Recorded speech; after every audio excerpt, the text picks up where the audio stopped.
Bismillahirrahmanirrahim. Je commence tout d'abord en rendant la grâce à Allah le Tout-Puissant, l'Omniprésent, l'Omnipotent et l'Omniscient. À son prophète, serviteur et ami, le souverain Muhammad, paix et salut sur lui, qui est l'essence des bienfaits, la lumière des cœurs, la source de la miséricorde divine, le bien-aimé d'Allah, loué soit-il.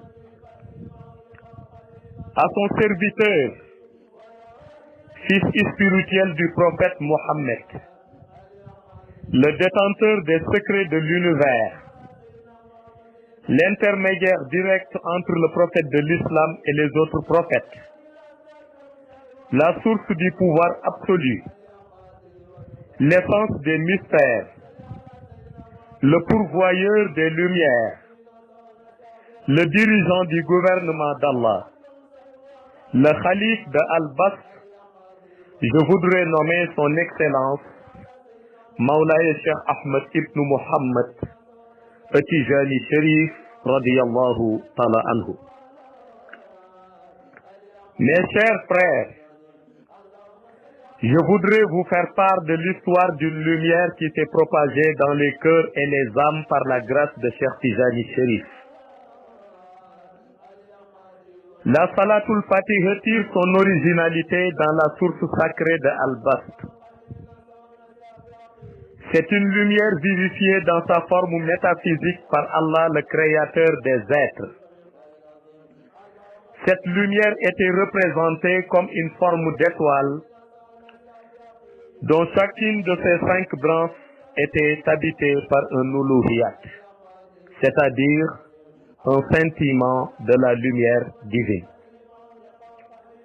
La branche numéro 1 de cette étoile, commandée par l'uluhiyat Allahu, était composée de 2 mers lumineuses, dont l'une tirait sa source dans une branche de Al-Kursi appelée Ash-Shajaratin Mubarakatin, ce qui veut dire la lumière du fruit sacré, et l'autre mer dans une station de Arsh appelée Zaytunatin, c'est-à-dire l'olivier par excellence.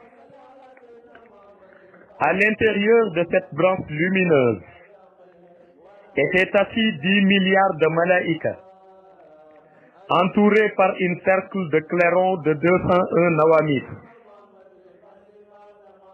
ce qui veut dire les anges gardiens du cercle restreint, dans laquelle retentissait la voix de l'excellence. Allahumma salli ala sayyidina Muhammadin il-Fatihi lima ukhliq.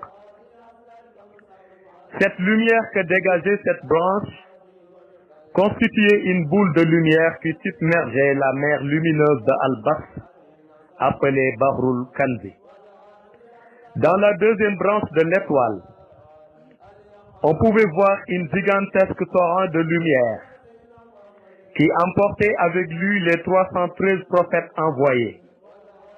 Et chacun avait dans sa main une bouteille avec laquelle il puisait dans la lumière du torrent, où on pouvait lire des écritures en or, Wal-Qatini lima sabaq.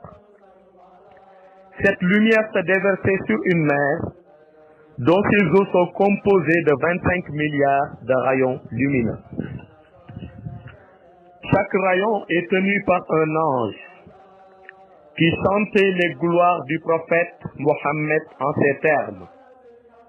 Ma kana Muhammad aba ahadin min rijalikum walakin rasulallahi wal qatimin nabiyyin wa kana Allahu bi kulli shay'in alim.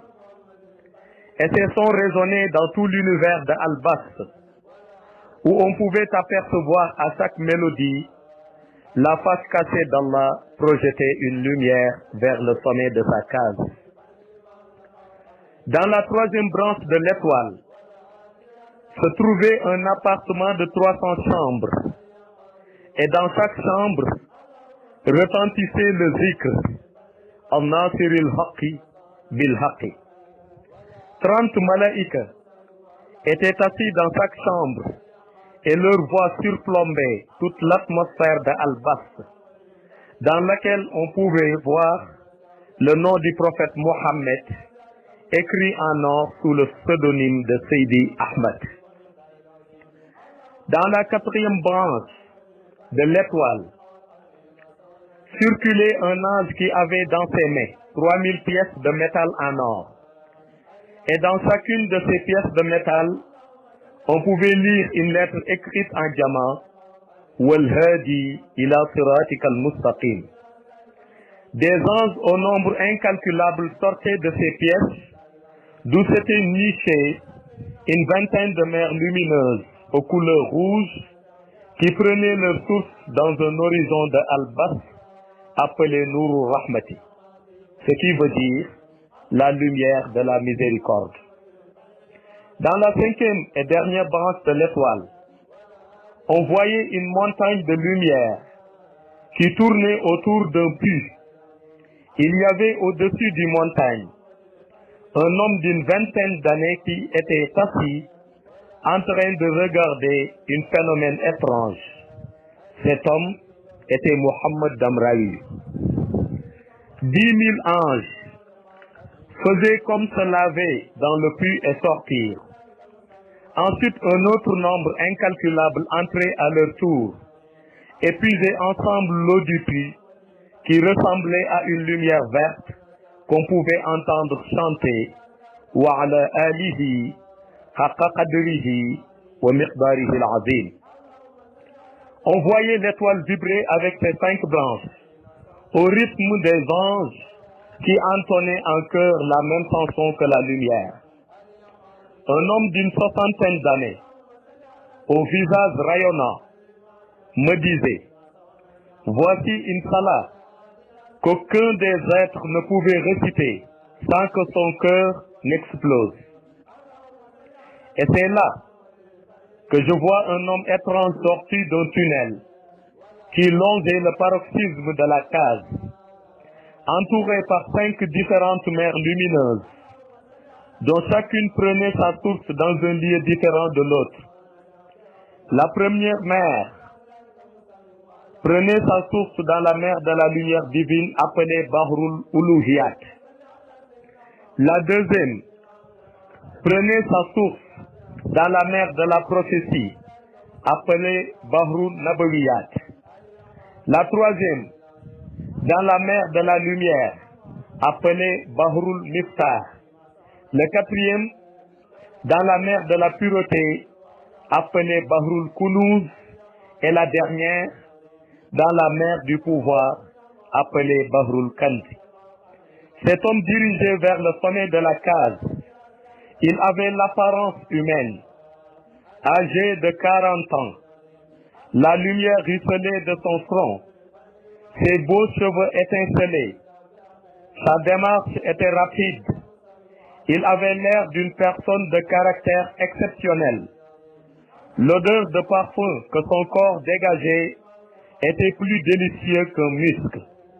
Il était vêtu d'un manteau rouge qui ressemblait à un soleil entrant en collision avec une lune en fusion. Ses yeux étaient d'un blanc limpide et d'un noir sans trace. Lorsqu'il vous regardait, c'est comme une lampe qui dégage 10 000 watts par pièce.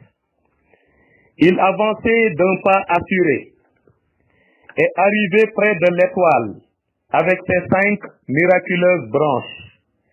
Il la prend dans ses mains et s'exclama: je suis le cher Tijani, détenteur de cette salat appelée Salatul Fatiha. Tous ceux qui récitent à l'intérieur des branches de cette étoile le font sous mon ordre. Je suis le calife de Dieu et du prophète Mohammed, paix et salut sur lui dans tout. Et tous ceux qui doivent venir ici passeront par moi, parce que je suis la porte de la bénédiction divine et de la lumière du prophète Mohammed, paix et salut sur lui.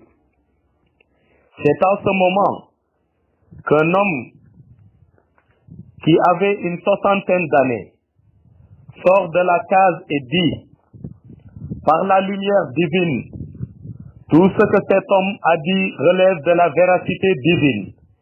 Je l'approuve et le garantis. Ensuite, l'homme qui n'est d'autre que le prophète Mohammed, paix et salut sur lui, se dirige vers Cheikh Tijani et à deux, il révèle le zikr caché. Allahumma salli ala sayyidina Muhammadin il-fatih lima ukhliqa wal-qatim lima sabaqa al-nasir al-haqq bil-haqq wal-hadi ila siratika al-mustaqim وعلى آله حق قدره ومقداره العظيم.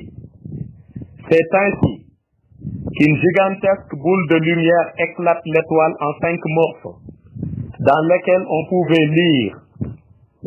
Premier morceau, Allahumma salli ala sayyidina Muhammadin il-fatih lima ukhliqa.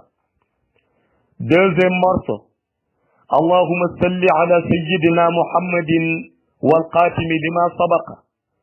Troisième morceau, اللهم صل على سيدنا محمد الناصر الحق بالحق. Quatrième morceau, اللهم صل على سيدنا محمد والهادي إلى صراطك المستقيم. Cinquième morceau, اللهم صل على سيدنا محمد وعلى آله حق قدره ومقداره العظيم. Et ce sont ces 5 morceaux qui se sont étincelés dans le monde ghaib, provoquant ainsi des milliards d'années plus tard une flamme de lumière que Cheikh Tijani Sharif a demandé à Qutbul Aqtabul Kabir sur son ordre de montrer cette flamme à Muhammadul Bikri après que celui-ci a passé 22 ans dans une retraite spirituelle sous terre. Et c'est ceci l'histoire vraie de l'origine de la Salatul Fatiha que notre bien-aimé et maître Mawlaya Cheikh Ahmed Tijani Sharif a utilisé pour embellir le monde de la miséricorde divine et d'une lumière sans égale que toutes les âmes saintes devront forcément goûter pour pouvoir assister à la Khadaratul Ilahiyya. Je vous remercie. Que le grand cher vous bénisse énormément, Inch'Allah, par la bénédiction du prophète Mohammed et salut sur lui.